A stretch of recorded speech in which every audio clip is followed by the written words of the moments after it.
महाराज जी कह रहे हैं कि आजकल क्या हो रहा है कि महाराज जी बहुत सारी लड़कियां इनके पास आ रही हैं, मतलब उनके जो प्रेमी थे उन्होंने उनको छोड़ दिया। वो कह रहे हैं कि महाराज जी मेरा जो क्वेश्चन था ना वो ये है कि मैं 15 साल से इस फील्ड में काम कर रही हूँ।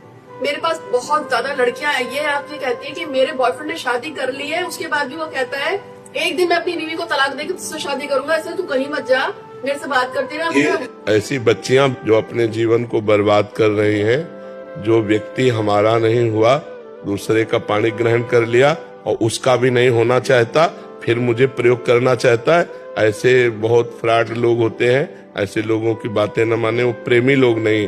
प्रेमी तो वो होता है एक बार हमने आपको स्वीकार कर लिया, अब चाहे विश्व सुंदरी आ जाए तो हम किसी की ओर नहीं देखेंगे, उसे तो प्रेम कहते हैं। अब पानी ग्रहण भी कर लिया और कह रहा उसको भी छोड़ देंगे। जब उसका नहीं हुआ, जिसका हाथ पकड़ रहा है, तेरा नहीं हुआ, जब उसका हाथ पकड़ लिया, अब उसका हाथ पकड़ लिया तो फिर उसका नहीं हो रहा है, तो ऐसा फ्रॉड आदमी किसी का नहीं हो सकता है। बच्चियों को समझना चाहिए, ऐसे लोगों से दूरी बना के रखना चाहिए। अब जो रिवाज चल रही ना, बॉयफ्रेंड ब्रेकअप, तो ये क्या चल रहा है? ये व्यभिचार का तो खुला निमंत्रण है। इस लड़के से बॉयफ्रेंड की मित्रता की, फिर महीना 2 महीना के बाद इससे ब्रेकअप हो गया, अब इससे शुरू हो गया, फिर इससे ब्रेकअप हुआ, फिर इससे शुरू हुआ। ये है क्या? तो ये सब बातें, बहुत गंदगी फैल रही है हमारी समाज में। बच्चे समझते नहीं, अपने जीवन को खिलवाड़ में अपने जीवन को नष्ट कर रहे हैं। और एक इसको मनोरंजन समझ लिया, व्यभिचार को मनोरंजन समझ लिया, जिसे इज्जत मानी जाती थी, धर्म मर्यादा माना जाता था।